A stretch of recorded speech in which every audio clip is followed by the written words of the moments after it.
jobs, and I've had a federal position that had a security clearance. And I think I've had both white collar and blue collar jobs, and I think I can relate to just about every Vermonter in the state. Very good. Thank you so much, Peter Becker. Marcia Horn, you're running as an independent. Yes, I am. Could you please tell us why you're running and what qualifies you for the position? While many challenges face our society, our economy, and Vermonters this year, Congressman Welch has his own agenda. That is to change this country to socialist. In place of a focus on entitlements such as HUD, FAFSA, fuel assistance, food stamps, Medicaid, Congressman Welch is attempting to eject socialism, either piece by piece or as an overriding principle that would affect medicine, education, business conduct, and even rental properties. I am a Republican with a bachelor's degree in political science from Wheaton College, further studies in economics, financial analysis, corporate finance, and market analysis, with more than 10 years experience as a stockbroker and now more than 10 years experience in digital marketing. I have a deep understanding of our democracy, economics, and the needs of many people here in Vermont that strive to achieve and provide the very best for their children.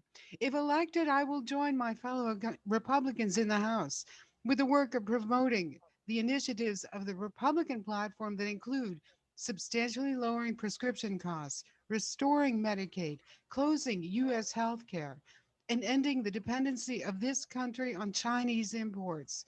We'll be through COVID and this pandemic in 3 to 6 months, or perhaps well into next year. It will end. However, the commitment to America stands, announced 2 days ago by House Minority Leader Kevin McCarthy, to move the United States supply chain for medicine, protected medical equipment, and technology out of China and increase U.S. manufacturing. Okay, thank you so much. Thank you. All right. So Christopher Halali, you're running for the Party of Communists USA. Please tell us why you're running and what qualifies you for the position of Congress. Sure. Thank you so much for having me. My name is Christopher Halali. I currently run a small farm here in Vermont, Vermont. What qualifies me, number one, is I wore the uniform. I was an officer in the United States Army. I commissioned as a second lieutenant in 2011 in the infantry, and I graduated airborne school. And it was in 2015 when I resigned my commission after seeing all of the wars of empire that the United States was conducting abroad, regime change, wars of oil for exploitation of other countries and other people's natural resources.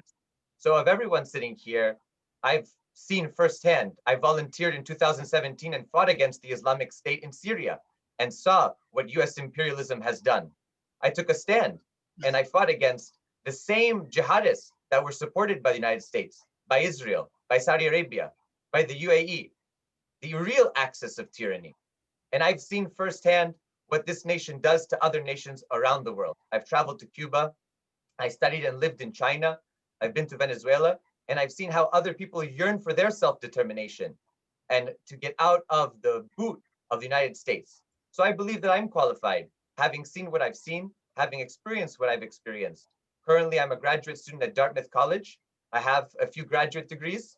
I have a triple bachelor's degree in philosophy, history, and political science. And I believe that with my experiences and my background being a first-generation American, that I can fight for the working class against capitalism, against imperialism and war, and against the rising threat of fascism, both in our country and around the world.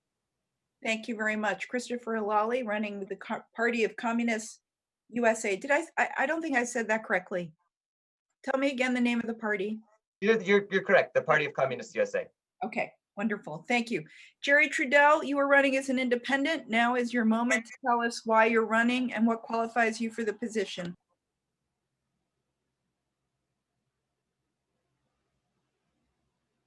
Are you there, Jerry? Can you hear me? Can you hear me? Yeah, Yes, can you hear me? Yeah. Okay, great. Number one, I'm running because we need more than Band-Aid solutions. And number two, I've put together a detailed proposal called the Green Print for a New Economy, which involves large-scale, locally grown chemical and pesticide-free food, Tier 1. Tier 2, large-scale, industrial-based 3D printing that is community-owned and operated. Number 3, an empowerment program which includes a component for opioid addiction. Now, that being said, my qualifications are as follows. Graduated from Northern Vermont University. I studied history, sociology, cultural anthropology. I also am a licensed pilot. My skill set and areas of knowledge include, but are not limited to, aeronautics, both aviation and automotive mechanics, as well as basic electricity, environmental science, and forest ecology. Last but not least, I have an extensive background as a community organizer. Extensive background as a community organizer in New York City, where I put together and worked with the Trust for Public Land to put together a land trust movement to save the gardens, yes, in New York City. That is my, now the last but not least, I'm running because these F-35 boondoggles are driving Burlingtonians and their pets bananas. I've been on the ground. I talk to pet owners who tell me their pets are shaking like a leaf and they're setting off every car alarm on the block. This is ridiculous. Excuse me, but this has nothing to do with defense. What about defense of our economy? Now, Peter Welsh supports this. And so does the entire congressional delegation. That's why I'm running for Congress. Do I have any more time left? You're done. Thank you so much, Jerry. I'm going to You're welcome so much. Thank you. I'm going to remind our viewers, if you'd like to give us a call, if you have a question for the candidates, our number is 802-862-3966. And we're going to go on to the next question with Miriam Berry, who's the Republican candidate. Miriam, tell us how in this complex budget situation that the country is facing, you will represent the needs of Vermonters. Thank you. Sure. Oops, I lost my page here. I think with the COVID crisis, and in the case of any national crisis, sometimes the budget has to dip into deficit. Obviously, we want to keep that deficit as short-lived as possible. I think that now's the time to invest in tax breaks for small businesses, to provide incentives. I think now is a time for a lot of innovation. For example, whether it's the schools that we have to innovate and find ways to teach and reach our kids, and how to continue living and trying to be healthy in this time of a pandemic. I think that we can cut a lot of waste from the budget. Families have to do that when things are tight, and I think that we can do that as well in the government. How to come back and thrive from this for Vermont and for the U.S. It's going to take work, definitely. It's going to take teamwork, and we'll need to reach across both sides of the aisle to do this. We can't do it alone, and I'll definitely team up with other Republicans to put that forward. But certainly cooperation and using the strengths of all of the people that are in Congress and all the knowledge base will be vital. Thank you so much. Peter Becker, tell us what your approach is to the budget deficit that we have and the needs of Vermonters and how they will be met by the federal budget if you're a congressperson. Well, when I get to Washington, I want to make sure that Vermont gets its fair share of any economic recovery funds. Being an independent, if I won't have the stigma of belonging to any particular party, I think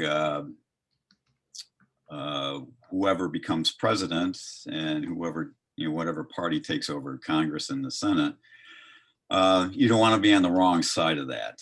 Being an independent, you won't have any, you won't be associated with either party. You can work with both. And partisan politics is, I think, the biggest problem in this country. And if you can avoid that and get along with everybody, I mean, this country is supposed to be about, united we stand, divided we fall. And united we do much better than we do when we're divided. All right. Well, very, very good. Thank you. Marcia Horn, tell us how you will represent Vermonters when decisions about the US budget are being made? Sure. First of all, this Vermont and this country are facing economic challenges unforeseen. As I intend to vote for all necessary programs to ensure recovery, this Vermonter will be on your side. A vote in favor of educational funding, this vote in favor of economic assistance, in favor of direct funding to individuals and families is critical. Those dollars are well spent and will find their way to businesses and manufacturers, from workers and families and so on, through every sector of our society. Keep in mind that this situation isn't bleak. This nation's wealth includes extensive cash and gold reserves, standard drilling rights, but also its people. Also understand that the current crisis will honestly soon be behind us. If elected, I'll be there to continue the unfunding of paid parental leave, an expensive extravagance, even though its costs were trimmed down to $750 billion a year. Unfunding U.S. healthcare can save over $500 billion in tax credits and state subsidies a year, and release more than $1 trillion held in escrow for the sake of its solvency. Reducing retail markups on pharmaceuticals can reduce medical prescription costs by $300 billion a year or more. And that savings goes to people, individuals who are in need of prescriptions, and instead of putting that money into the hands of Walmart and Walgreens, people have it in their own pockets. Now, Thank with you. the All same, right, your time is up. Thank thank you so much. you. Yep. Sorry, because I can't see you. I can't give you the visual cue, so I'm horning in on your question. Christopher Halali, could you tell us what your approach to the budget would be on behalf of Vermonters? I think first and foremost, on behalf of Vermonters and the entire working class all over the country, we must cut the military budget by at least 50%. It is unsustainable to have over 1,000 foreign military bases while Russia has less than 30 and China has less than 10. That's insane. Billions of dollars are wasted every year to support a bloated empire, to support a bloated military industrial complex that wreaks havoc and bombs and launches drones and does covert actions and coups d'etats and regime change around the world. What have we gained from 20 years of this quote unquote war on terror? Today, the Taliban is stronger than in 2001. That's a failure of both political parties and the US empire. It's a failure. We've lost all the wars that we fought in. Iraq is a catastrophe. Libya is a disaster. They're selling slaves there. Syria is also a disaster. Everywhere we've gone, we've wreaked destruction and nothing has been gained. Nothing. So the first thing to do is to cut the military, retract all troops from abroad, bring them home, and put all that money, all the trillions of dollars we've spent on war and destruction and empire back into building infrastructure in this country, providing free healthcare, free education, childcare. If you really believe in family values and are pro-life and are committed to the people and the working class, then you have to be against the wars of empire. You have to be against all the violence that we wreak all over the world. Thank you very much. Jerry Trudell, your view of how you would represent Vermonters when making decisions about the US budget. Well, if I were elected, I'd bring with myself a heaping helping of political capital, probably more than Mount Mansfield and Camel's Hump put together, and I'd know how to do it, what to do with it in a conciliatory fashion. I think an election by myself as an upset candidate with a no budget campaign would send political shockwaves through the political establishment. Now, by the way, I just want to say, Chris, I'm not a communist. Never have been. I'm a small businessman, but I believe that the F-35s are the tip of the Pentagon boondoggle budget. You did touch on that. Yes, it is true. We're spending almost $1 trillion, not to mention the $2.4 trillion we wasted, flushed down the tubola on these ridiculous, wasteful, immoral wars in Iraq and Afghanistan. There is a failure of the two-party system right there, my friends. They need a wake-up call, and that's what I would do. As for Vermont, my green print for a new economy would also be a national model. And yes, it would be based on investment in the community, not in corporations and arms manufacturers. Now, I don't know if I have any more time or not. How are we doing there, You have Lauren? 20 seconds. Great. Well, let me close by saying that we need to reinvest in America. Defense of our economy. That's what I'm saying. Defense of our economy. Not attack on our economy in the name of defense by the bloated Pentagon budget. What do you think about that, Peter? Huh? Tell me about those F-35s that you still support. In any case, that's all I'm saying. I yield. I would just suggest that when you come around again, maybe don't speak so closely into your Okay, I'll tone it down. I apologize. I get going there. No, I'll it's apologize. Sorry. just that you're distorted. Yeah, okay. All right, I'll keep that in mind. Thanks, Chris. Or Lauren, I'm sorry. Thanks, all of you. Congressman, All right.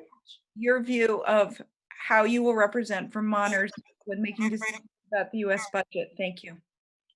You know, the budget is a reflection of our values, whether it's your town budget, it's your state budget, or it's your federal budget. And also the budget has to be designed around meeting the immediate needs that Vermonters and people in this country have. So circumstances change and the budget has to be adjusted to meet the challenges of the moment. You know, when we had a war, we had to borrow a lot of money in order to win that war in World War II. But we have the COVID crisis. And since March, this economy has been into a collapse. Social distancing has meant that we now have the highest unemployment since the Great Depression, and it's brutal on so many Vermonters. Think about those businesses in downtown Montpelier, those restaurants like Honey Road in Burlington, or Jasper Hill Cheese in the Northeast Kingdom. Every one of these has been dramatically impacted. Our dairy farmers. So my view, where we've had this national event of a COVID crisis, not caused by you or me, not caused by any of these businesses, but where they're tremendously hurt. The federal government is the only it's the only governmental entity that has the fiscal flexibility and capacity to help out. And that's why I was a strong supporter of the CARES Act that got $2.2 trillion back to individuals with that $1,200 check, with unemployment benefits, with payroll protection that was really helpful to our small businesses, and with money that helped our state and local government hang in. And we need more.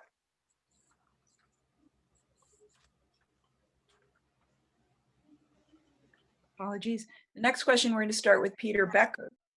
The question has to do with the U.S. healthcare system it's been really revealed the inequities in the system in this COVID period. What would your next step in terms of healthcare policy be as congressperson?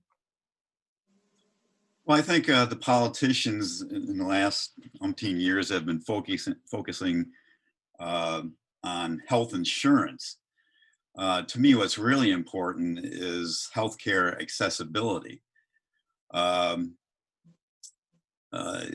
got to assure that if a homeless person is sick or injured, that they can find a hospital or a doctor easily, so that they can be treated quickly and with the highest healthcare available in the world. I think we've been pretty successful in doing that. And that's why I think health insurance is secondary to health accessibility. I think the politicians should focus on that. We also need to bring the cost of healthcare down. Just recently, I think it was the auditor in the state gave a report that healthcare costs in this state have just been skyrocketing, much more than what the cost of living has been each year, and compared to other states too. And I think he focused on especially hospital costs. And I think we need to eliminate, certain things like unnecessary testing. We also need to lower, the prescription drug costs. I think we can do that by having more competition, allowing people to, maybe buy prescriptions online. Okay. Very good. Okay, thank you.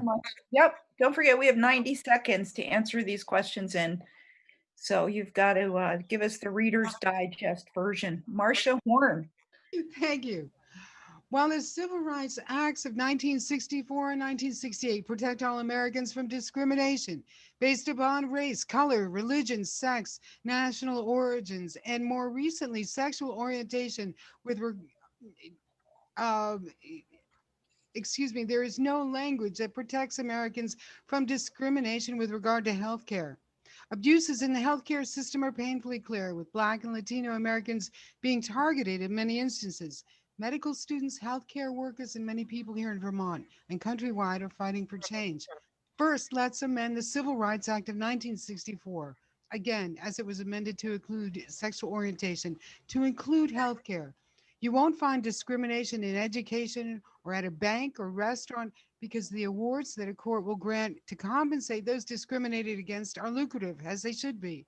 Discrimination is illegal. However, healthcare isn't listed in the amendment or in the law. Let's fix that. Now let's address prescription costs. The market from wholesale to retail from pharmas is astronomical. In lowering prescription costs, we won't curtail research and development. Working with pharmaceutical companies to develop a timeline for implementing cost restrictions and reductions is essential. However, Okay. Thank you. Thank you so much. Christopher Halali, what would be your next step in healthcare policy when you go to Washington? I believe in a free, universal, high-quality healthcare system. I cannot possibly fathom how this country, which sent astronauts into space and landed on the moon, cannot provide every American healthcare. Why? Why is that it's not rocket science. Provide clinics for everyone, provide hospitals for everyone, provide healthcare for everyone, train doctors at no charge, have a healthcare system that's robust.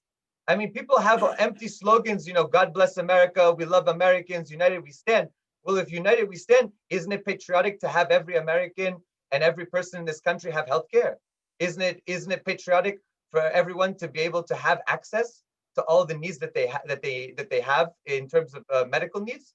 I just can't fathom how the richest country in history cannot provide healthcare to all of its citizens. It's unheard of. If places like China with triple the population can have clinics in the smallest rural villages with rice paddies, why can't the United States have that? Why are we closing rural hospitals and clinics? It's unthinkable, but it's all because of capitalism. It's all because of big business and big corporate interests, which many of the politicians in our entire system are beholden to. And so I'm going to fight like tooth and nail for the working class, for workers and farmers who deserve to have healthcare as a human right, who deserve to not have to worry about going into debt or losing their house or farm because they have medical emergencies. This is not rocket science. Thank you very much. Jerry Trudeau, your first step on healthcare policy if you go to Washington. Well, I would fund a wellness bus as a demonstration project. Wellness is not just a corporate buzzword, although they've taken over. Wellness means not getting sick as much. Wellness means reduced reliance on pharmaceuticals. Did you folks know that we are the most over-medicated? We use more pharmaceuticals per capita than anyone else. I would agree that we need to go beyond the discussion of coverage and deal with delivery of services. Yes, I agree with that. I think we need walk-in clinics instead of our emergency rooms being profit-making centers for the hospitals because we don't have walk-in clinics. Now, this is nuts and bolts here. I'm a nuts and bolts guy, and I do have a background in healthcare. I actually organized a free walk-in clinic at the corner of the 6th and B Garden in the Lower East Side of Manhattan to demonstrate wellness. Wellness is not just a buzzword. And yes, we need to build our healthcare system with wellness as a central component to reduce reliance on pharmaceuticals, not just lower their costs. All right, so I guess I've put this into enough of a nutshell. You haven't told me to stop talking yet, Lauren. How are we doing here? Jerry, I think you need your own little stopwatch. You've got 20 seconds. Great. Well, focus on this. Wellness is not a corporate buzzword. Wellness means not getting sick as much, not needing pharmaceuticals as much, getting to the root of the problem. Now, the first thing I would do is I would fund a wellness bus as a demonstration project in the state of Vermont. if I Okay. were elected. Okay, thanks a lot for listening. On to the next. Yeah. Congressman Welch, your view of the next step in healthcare policy in the US. Well, I support universal access to healthcare for every citizen, regardless of their income. I've been a longtime supporter of a single payer system. That's one way to achieve that goal. And we're going to have that debate again. I was a strong supporter of the Affordable Care Act, and that extended healthcare for millions and millions of Americans. We are having an enormous battle with the president about healthcare. The president is actually continuing in his effort to repeal the Affordable Care Act, to repeal it with literally no alternative to replace it. And in fact, when this COVID crisis hit, and so many people who did have employer-sponsored healthcare lost it because they lost their jobs, the president was trying to block those folks from having access to healthcare through the Affordable Care Act. That's unconscionable. Now, the second thing, and this Mr. Becker said, and he's right, we've got to deal with the cost of healthcare. This is an example, but what the pharmaceutical industry is doing to us is ripping us off. You know, they come up with good cures in some cases, drugs that alleviate pain, but they then kill us with the cost. When you have a drug that's going to cost $300,000, nobody can pay for that, whether it's an individual, a company that's providing healthcare to its employees, or the taxpayers. So there has to be a government that's willing to work on behalf of consumers and citizens to stand up to price gouging that is embedded in so many parts of our healthcare system. Thank you very much. Marion Barry, Nurse Barry, what is your approach to the healthcare policy of the United States as the next step? Oh, sure. First and foremost, as having had the honor to work with veterans in healthcare situations, I believe that no veteran should have to jump through these crazy hoops to get healthcare. My father lived too far away. This was before they changed some of the rules about what doctors you could use. My father was not well and lived too far away from White River Junction to get there, to become part of the VA system. And so he paid privately because he just wasn't able to make that trip. The walls are coming down for veterans healthcare, but I don't think any veteran should have to pay a cent for their healthcare. If they've put their lives on the line for our country, then we need to take care of them. And so that's for the veterans. Having worked, I do work with case management. I work with Medicare. I work with Medicaid. There are also, for healthcare, there are a whole lot of hoops to jump through so that people can, for example, in a long-term care situation, get their full 100 days of Medicare benefit. It requires a team of case management to meet their needs and to help them get the benefit that they've worked for all their lives. I think we need price transparency. The way you go to a restaurant and they tell you how many calories. Well, why can't you go to the doctors and they say, okay, if I check that spot on your cheek, it's going to cost this much money. We need to know that beforehand. That will help us all make better choices. I believe in competition versus I believe in competition. All right, thank you very much. This next question, we're going to start with Marcia Horn. I'm just going to remind our viewers that you can certainly give us a call at 802-862-3966. We are running this program from the studio, so we are happy to take your calls. Marcia Horn, what's your view of the Black Lives Matter movement? And what steps do you think need to be taken in Washington to respond to the concerns raised by this movement? Sure. First, let me start with this. Breonna Taylor was shot and killed in her home by police who had the wrong house. Adatiana Jefferson in Fort Worth, Texas in 2019 was shot and killed in her home by police. Botham Jean was in his home eating ice cream and was shot and killed by an off-duty officer who had the wrong house. There are many others. We need to end no-knock search and seizure. Police need to be accountable for their actions before the law. Police need to adhere to a standardized procedure that precludes the taking of a human life in such situations.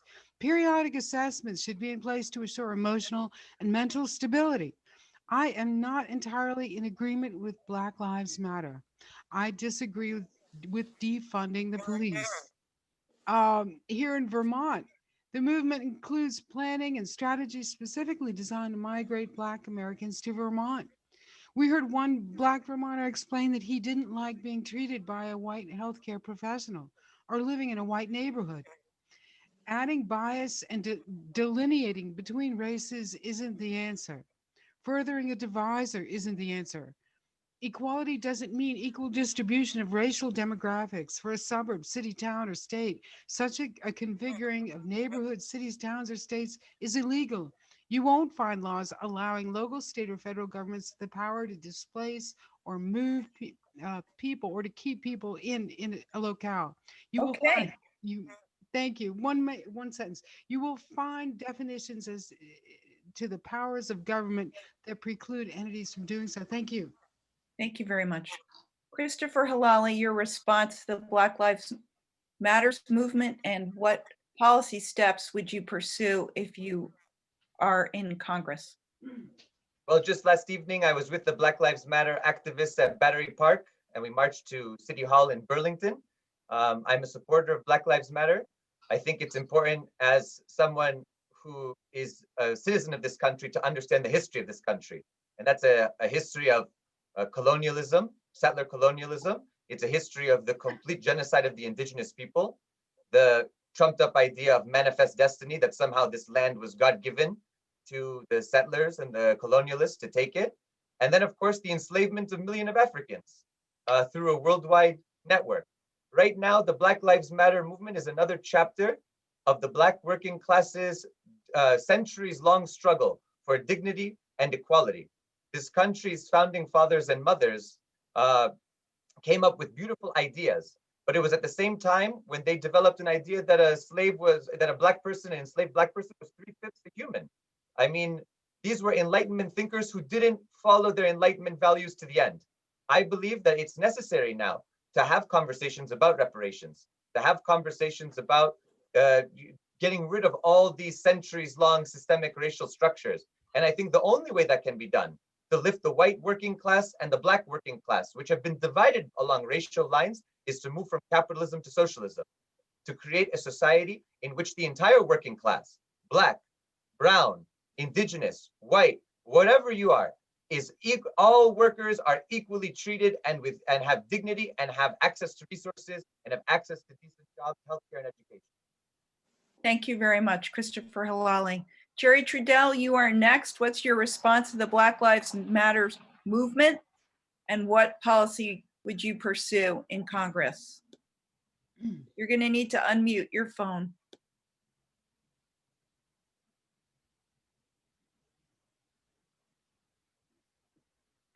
Or maybe Aiden has muted you. I'm not sure. Jerry, you're muted. Is that better? Yes, there we go. Great. Go ahead. Okay, great. Well, number one, I think the year 2020 is long. Can you hear me? Yes. Okay. The year 2020 is where we end, and the latest chapter in the long history of the racial justice movement, this is long overdue. The fact that we have so much racism should not be a surprise to anyone who's studied it, such as myself. Now, as far as solutions, what I'm proposing, actually, the Black Panther Party proposed community control of the police, which means what? Just that. Monthly meetings, accountability, control of the hiring and firing process, and an end to the immunity that policemen have for beating people up. Now, I was down in New York City. I was beaten up by these undercover police officers myself. I know what it feels, what police brutality feels like. Oh, yeah. Police brutality is nothing new. Police brutality should not be tolerated. As for the Black Lives Matter movement, both at home, here in Vermont, and nationwide, it's shedding a spotlight. According to an article in the Journal, that would be the Wall Street Journal, an analyst of the auto insurance industry is saying, well, yes, there's discrimination there as well. Well, I'm not surprised. We have police states across this country. You know what a police state is? I know. I lived in New York City. 90% of the people in Rikers Island are non-white. African Americans are 6 times as likely to be beaten up, to be arrested, etc. These are the facts, and we've got to solve them on the local and the national level. So, do I have any more time, Lauren? No, we're Hello. out of time. You're out of time. Thank you. Perfect. All right. Thanks for listening. Congressman Welch, your response to Black Lives Matter, and what do you think needs to happen in Congress? Well, I support Black Lives Matter. Black Lives Matter is finally awakening the responsibility that all of us have to deal with the legacy of what happened to Indigenous people when Europeans came, and then the legacy of slavery. You know, it was over 400 years ago that first ship arrived with 20 kidnapped Africans. And then there was slavery right up through 1865 in the Civil War. And then that short period of Reconstruction where African Americans, by then, former slaves, were allowed to get educated, to fully participate in the political process, and they made enormous contributions. And then it stopped with the Jim Crow laws that started in the 70s. And what is so searing about that episode where Officer Chauvin had his knee on George Floyd's neck for 8 minutes and 46 seconds was not that just we were witnessing a bad man doing a very, very bad thing. He was doing it with his hands in his pocket. He was casual. He felt that he was in a culture where the department would have his back, where the community would have his back.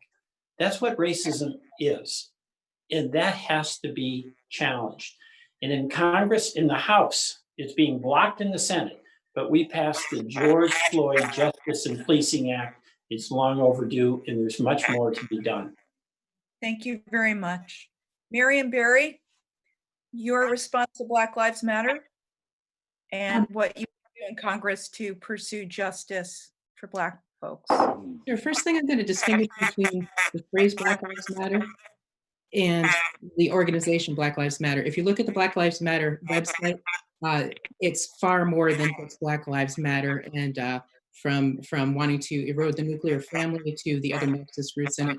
It's very closely tied to a fundraising arm of the Democrats, which if you want to give money to the Democrats, that's your money, okay, fine. Miriam, I'm going to interrupt you for 1 second. Jerry, can you mute your phone? Oh, Sure.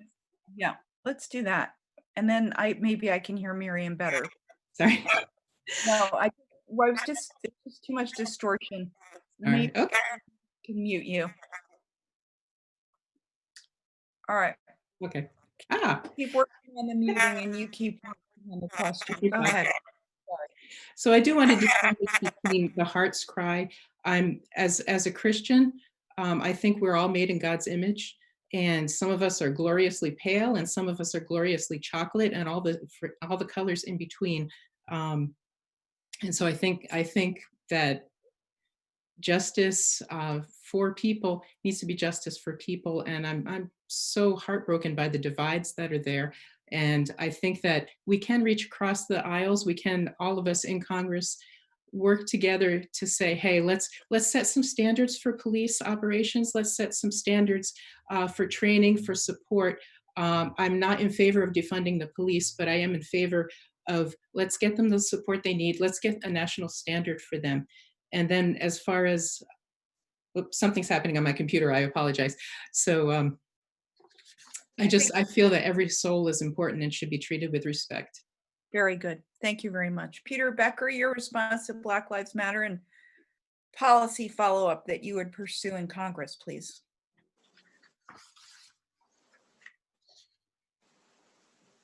You may want to unmute. We have eliminated overt racism with laws and regulations.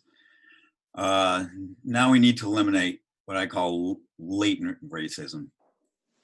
The Black Lives Matter movement, to me, is a result of years of pent-up frustration with latent racism. However, violent demonstrations, destroying small businesses, harassing people, and tearing down monuments and defacing public property is to me not the way to go.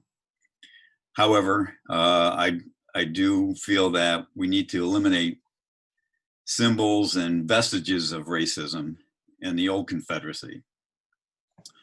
Ironically, the Democrat Party itself is probably the biggest remaining vestige of racism in the Confederacy. It was started by a slave trader. Democrats started the Civil War. They caused the Civil War. After the Civil War, Democrats in Congress fought every kind of civil rights legislation that came across their desk. And the Democrats say well, our stripes have changed, but they haven't. And you just look through history. Woodrow Wilson, he actually resegregated the federal government. Okay. Harry Truman was a member of the Ku Klux Klan. We're at Lyndon time. Johnson was a well-known racist. Thank you, Peter. We're done. We're Oh, going okay. to move on to the next question. Yeah. So, Chris Halali, we are starting with you. Is democracy under threat? And what do you think we need to do, if so, to restore it? I think I would ask if we ever really had democracy in this country. I mean, voting every 4 years or every 2 years is not really democracy. Democracy is being actively engaged from the community on up in the actual processes of governance. And I think most people in this country, they certainly don't agree with a lot of the bloated military spending, but they don't have a say. Lobbyists have a say. You know, most average Americans don't want to pay, you know, an arm and a leg for healthcare costs, but they don't have a say because the healthcare industry, the pharmaceutical companies have a say. In our capitalist system, corporations, monopolies, and their lobbyists, they run everything. They're the ones who run and control everything. If people want the real 1984, it's this. It's all of these big bankers, big financiers, these big military industrial, prison industrial complex people who are running the show. The Trump and these parties are just a face to a system where there is tremendous wealth concentration. In the world today, 62 people hold the wealth of half of the world's population. That's 3 billion plus people. 62 people, 3 billion plus people. That's unthinkable and it's undemocratic. If you believe in democracy, you believe in democracy for workers and farmers to have an equal say, not to have a lower say compared to all the big businesses and corporations and monopolies. So I believe that democracy is under threat from these corporations, from the intelligence services, from the defense contractors, from all these people who seek to divide us, while behind the scenes, they all play golf together and have a good time. Remember, Trump went to the Clintons' daughter's wedding. Everybody hangs out. All the elites hang out together, Republicans and Democrats, because they're in the big country club and we're not. Thank you very much. Jerry Trudeau, is democracy under threat? What's the biggest challenge? What would you do? Can you hear me all right? Totally. Okay. Number one, the two-party poor excuse for political system is the biggest challenge to true democracy at the federal level. Most Americans aren't happy with the two-party poor excuse for political system. It is nothing short of a racket. Yes, it is run by elites, does not meet the needs of the people. So analytically, what I need to do is to go to Washington, shake things up a bit in a creative way, and get some common sense into the heads of those fools on the Hill. So that they were, you know, the Hill is considered to be the most exclusive men's club in the world. Did you know that? Yes. It's a men's club still largely. It is mostly dysfunctional. I say that the two-party poor excuse for political system is the main threat to democracy at the national level, and we need to improve it. If I were elected, it would be an upset. I would bring with me, I remind you, a heaping helping of political capital. Yes, we would send a political earthquake through the foundations of that conventional 20th century poor excuse for political system and improve it. So that's my, statement on how we improve democracy. Am I once again fitting into that 90 seconds? I got a few more seconds here. No, you're all good. We're all good. Great. Thank you. Thank you very much. Mm-hmm. Congressman You Welch, on mute again? please do. Congressman Welch, how would you characterize the state of democracy and what do you think needs to be done? It's really the most important decision that Americans are going to make in this election. What's the future of our democracy? Donald Trump's a threat to it. Peter, you criticized me for impeaching him.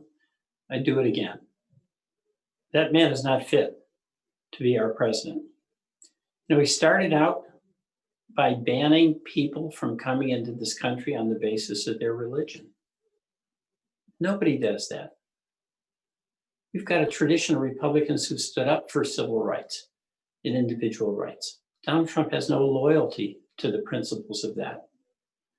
He, during the demonstration, a peaceful demonstration, got his attorney general to clear the area using significant force over by the White House and went out in a charade, stood there with a Bible as though he was defiant and as though he was standing up for something. He is trampling on the norms of democracy that have guided us for generations and generations, Republicans and Democrats. And my serious concern with President Trump and his conduct as our chief executive is his full embrace of a strategy of dividing us on the basis of the color of our skin, our national origin, our religion. And it's the job of our president, whatever party, to bring us together and to build trust, not create division. This person is running roughshod over everything from the Environmental Protection Agency to the Centers for Disease Control, dictating to them what they should tell us about public health guidance based on political rather than scientific or public health reasons. This is the big challenge for us as a country, to step back and reflect on this precious democracy that has endured but is fragile. This is the question that we all face. Thank you very much. Marion Barry, is democracy under threat? What's the challenge? How would you address it? I say that definitely democracy is under threat. One of the things that I think we need to look at truly is big tech and big media. They have risen to the point of being utilities. So as utilities, people depend on them for information. And so I think that their censorship of opposing ideas, demonetizing people, that is wrong and needs to stop. I think that for a true democracy, we do best when we encourage dialogue between each other. The Constitution says nothing about you have the right to not be offended. Sometimes when we speak, we will offend each other, but in a free society, we should be able to express our views and hopefully receive views as well. So we hopefully choose our words carefully. One thing I like to say about democracy, I was in my 20s working a night shift, and I had the benefit of taking care of a fellow who had actually been in the legislature in Vermont. And he said it didn't matter to your neighbors whether you put up a Republican sign or a Democrat sign. People voted for you because they knew you and because they knew you were a good person. I think that that's just a really admirable thing, and I'd love to see that come back, that we stop so much fighting and start talking to each other and say, hey, I'm living my life as a good person, and will you vote for me? Or, hey, I see that you're living your life as a good person and I want to vote for you because I respect that. Thank you, Marion Barry. Peter Becker, is there a crisis of democracy, and what do you think needs to happen? You're muted. Unmute yourself. There you go. Sorry. Well, I agree with Jerry that partisan politics and divisiveness are the biggest threat to our democracy. This country should all be about united we stand, divided we fall. Congressman Welch is a good example of the cancer of partisan politics. He's just obsessed with bashing President Trump. This has got to stop. I mean, we need to either eliminate these parties so there is no partisan politics, or do something else that go in a different direction. Anyway, we are at our best when we're united, and we're at our worst when we are divided. And healing the divisiveness in this country starts in Washington. Thank you very much. Marcia Horn, you bring. Certainly. Yep, Um, certainly, thank you. Addressing our democracy is being under threat. It certainly is. And by socialists, left-wing Democrats. Socialism, education, or re-educating, referencing the Green New Deal, that our rights might be denied to each and every American that doesn't take part in this re-education process. I haven't seen the new 538-page document when the new Green New Deal was unveiled. I don't know if it's even yet available. And the oath of allegiance to socialism that was talked about doesn't include the concept of freedom of speech that is inherent in our democracy, that allows for the left wing of the Democratic Party to be in existence. Unfortunately, the far left has taken over the Democratic platform. And with what those people have in mind, with what the new Democratic Party has in mind, political freedom would be inhibited. Freedom of speech would be inhibited. Human rights would be denied. As a result, so would the political ability to organize and fight to change this country back to what it was be available? Not as we know it. This country would change. Our democracy would be no more.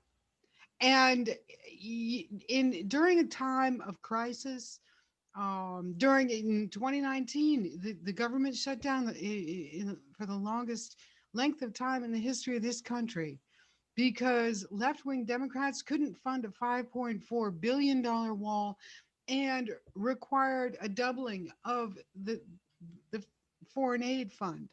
Okay, thank you. It's ludicrous. We need to get back to what this country is about. Thank you. All right. So this next question is about climate change. Jerry, you are the first responder. I'm just going to remind folks that we're wrapping up in about 15 minutes. So if there's any question from the public, now would be a good time to get it in. So Jerry, do you believe that climate change is happening? What do you think should be done to mitigate it? You mentioned your Green New Deal. Tell us about it. Well, first of all, it's called the Green Print. Secondly, I do believe what is mounting evidence that climate is changing. Now, let me put this into focus. What I'm calling for is the same thing that the Scientific American said is possible: a zero emission economy by the year 2050, a solar hydrogen economy. Now, I hate to blow my horn, but I've done homework on this. All of you students out there, Google Scientific American solar hydrogen economy. There is a solution. I might chime in. It's not big box corporate money-making schemes that have been exposed by the Michael Moore film Planet of the Humans, which Congressman Welch supported. Let's take a look at the Lowell Mountain Boondoggle Project. Did you know that it only contributes about 1% of the electricity to the grid of Vermont? Now, I'm a forest ecologist. I can tell you that we've destroyed precious, fragile ecosystems. We've increased runoff. With each one of those 300 megawatt turbines, it should not be there. All right, so to put into perspective, I certainly recognize the problem and the increasing urgency about it. And that's because the Washington 20th century boondoggle solutions, big ticket projects, is in many cases a waste of money. I urge everyone to watch the film Planet of the Humans by Michael Moore. It was censored. Now, Michael Moore is an established filmmaker. Any film he will gross $100 million at the box office. He could get a distribution contract, except that, well, he's blowing the lid off, this whole situation. Thank you, Jerry. You're welcome. You're welcome. I guess I've managed to get all that in there. Thank you very much. Yes. So, Congressman Welch, you're next. What do you think needs to be done to mitigate climate change? You need to unmute yourself. And do you support the new Green Deal? The Green New Deal? Yeah. Well, climate change is our biggest existential crisis, and our failure to address it has reached a tipping point. Think about what's happening now. And yes, by the way, I do support the Green New Deal. But think about what's happening right now. 5 million acres have been destroyed, burned in Oregon, California, in Washington. There's 5 major storms in the Atlantic, that one of which has pummeled our Gulf Coast. Climate change is real, and it's doing incredible damage to the well-being of our citizens. It's going to lead to mass migration, and our US military, when they were assessing what are big threats to our national security, put climate change at the top.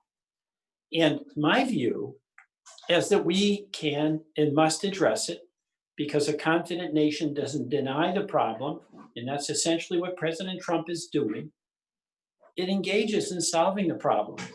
And if we take on the challenge, and this is the aspiration of the Green New Deal, to find many, many ways in each different situation where we can take productive steps to reduce carbon emissions, create jobs, and have a safer planet. And we cannot waste a moment to engage in an energetic effort to reduce carbon emissions. And by the way, that will build our economy. That will build our economy. It's our big challenge. Thank you, Congressman. Marion Barry, you are mute. You need to unmute. There we go. Your approach to climate change and the Green New Deal. I would say there are probably about 3, maybe 4 different groups when it comes to climate change discussions. First, we have the people that think that, yes, it's happening and mankind has caused it. Second, we have the group that says it's happening, we can do nothing about it. Third, there will be your climate, let's call them agnostics or disbelievers or naysayers. And then fourth, there's probably another group that is a combination of, okay, let's look at this and what can we do? How can we steward resources responsibly from the individual? Let's do things like, what do we do? What do I do? What do you do as an individual for this? I think that, for example, some of this Green New Deal stuff is going to pose a terrible hardship for Vermonters, because Vermonters need to drive. It is very hard to get any place to get to work. I work with people who drive over an hour to get to their work.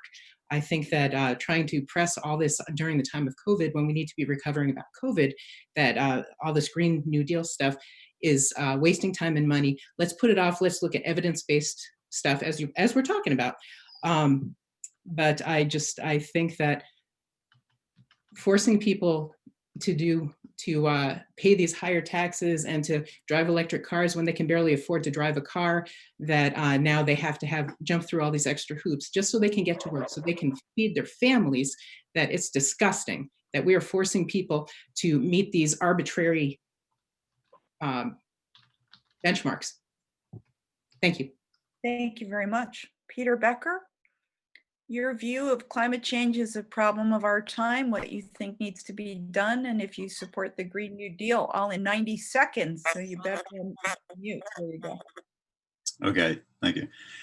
Well, I think the climate has been changing since the year 00, and I think it's going to continue to change no matter what we do. However, we don't want to exasperate the problem and change climates artificially. And I think we need to move away from fossil fuels. I mean, there's technologies out there that are allowing us to start to do that. There are many electric vehicles coming to the market just this year. And I think there's technologies that can produce abundant energy, electrical energy, without using fossil fuels. They come in the form of possibly perpetual generators that can be located anywhere. And we should all, we used to talk about, there used to be people that were called conservationists. I don't know what happened to them, but now there only seems to be environmentalists. A conservationist believes that man and nature can work together. And I think we need to get back to that sort of relationship and have the best environment we can have. Thank you so much, Peter. Marcia Horn, your view of the climate crisis. Certainly. What you think should be done. Certainly. First of all, we need to extend tax credits for hybrid and electric vehicles. That ends this year. That is critical to promoting uh, renewable fuel, electric engines, and reducing carbon emissions.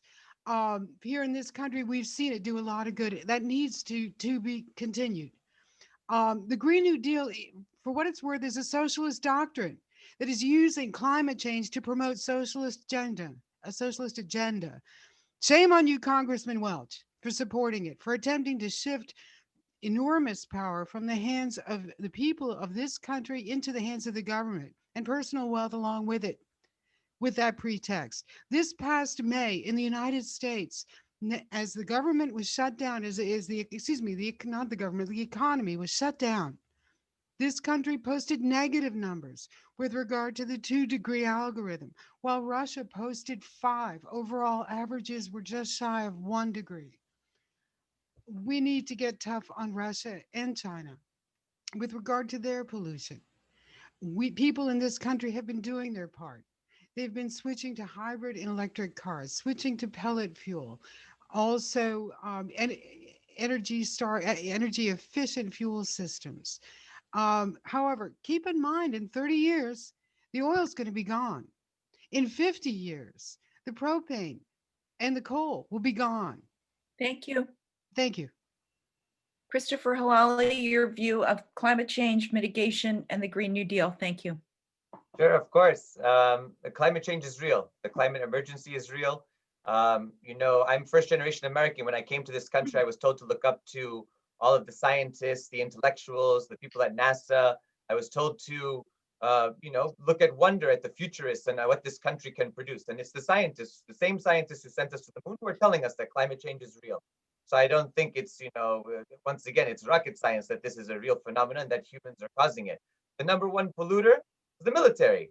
All these jets every day, F-35 in Vermont, B-52s all over the world, warships, tanks, drills. Once again, why are we spending all this fuel and all this energy on the war machine? We should cut that back. Cut back the war machine. I, of course, am a communist, a Marxist-Leninist, fighting for socialism. Marcia, Peter Welch is not a socialist. The Democrats support capitalism. I hope you get the ideology correct. Here you have a real socialist, a socialist who wore the uniform in this country and who's seen the wars firsthand and who's fought on the front lines in the Middle East. And I'll tell you one thing, socialism is empowering the workers and the farmers, not the corporations, not the elites and the ruling class, who everyone here bootlicks and supports.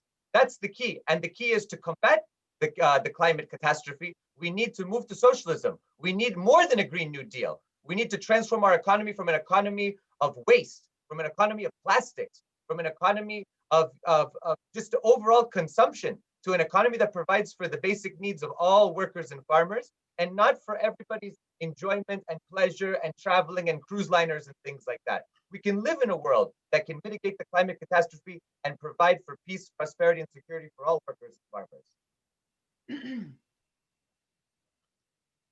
Thank you so much. For moving on to closing statements. Congressman Welch, you have about a minute. If you can keep it shorter, that would be great. You better unmute. Better unmute yourself. Yep, there we go. Thanks. I just want to acknowledge the frontline work in healthcare that Mary and Barry did. All of us are contending with COVID, but frontline workers have to deal with it every single day. As I said, I see this as the most important election of my lifetime. And it's important not whether I win or any one of the other candidates win. It's important whether Americans make a decision, Vermonters very much among them, about the future of our democracy. That's imperiled. The norms that we've had, the trust that is required for us, even when we disagree, to come together to solve problems, to work out differences for the betterment of our country. Those are under assault now. So I want to thank you for hosting this. I want to thank my fellow candidates for participating in this great experiment that we all share, and it's called American democracy. Thank you. Thank you very much. Mary and Barry, you're next with closing comments. Thank you, Mr. Welch. I appreciate that.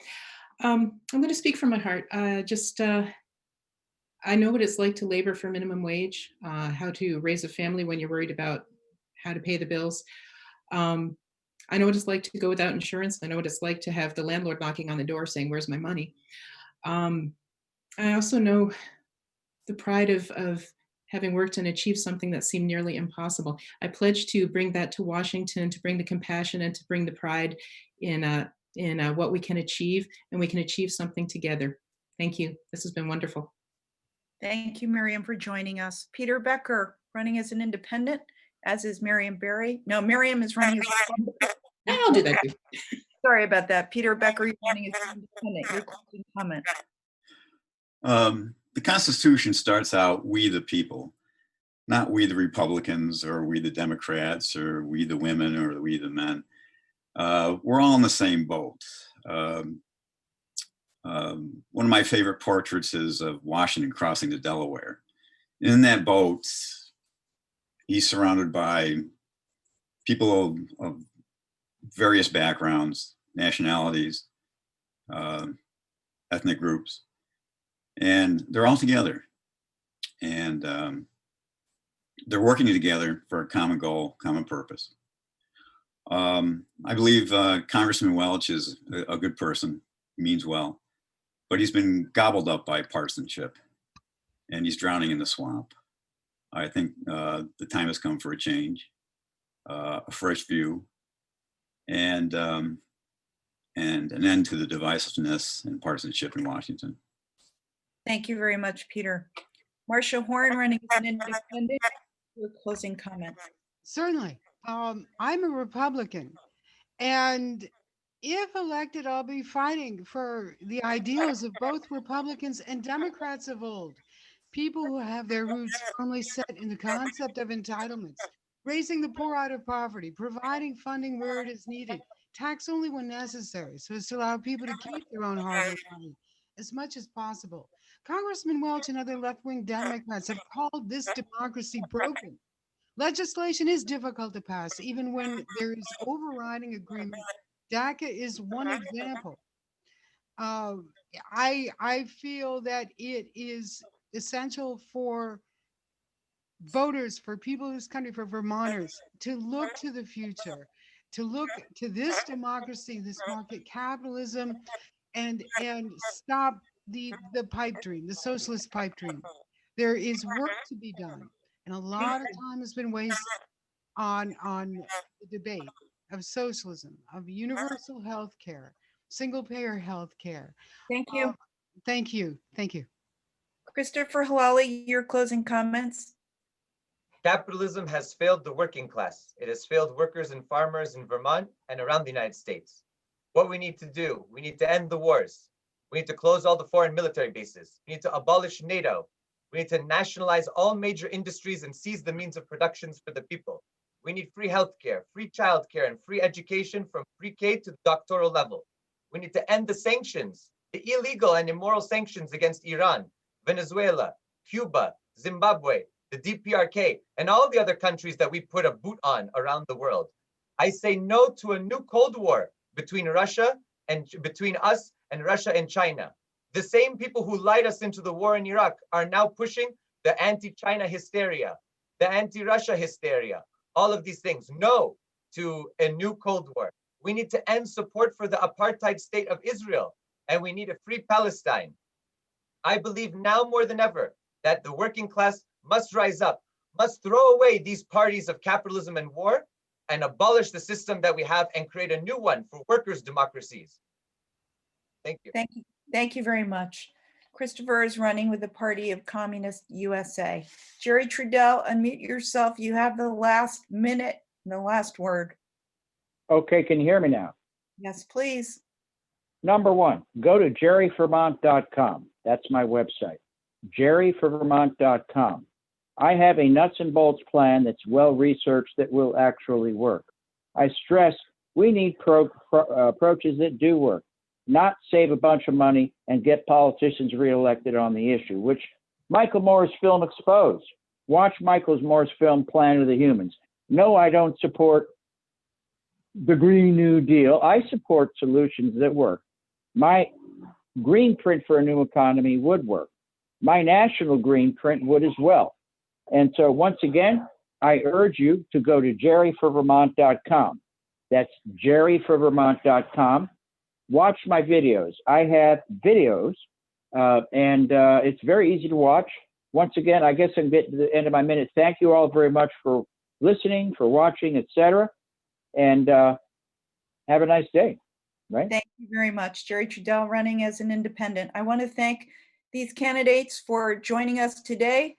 We are continuing our coverage and launching it tonight of General Election 2020. Don't forget to vote. You can vote early, but you can't vote often. So just remember to get your ballots as soon as you can. Thank you very much to the candidates.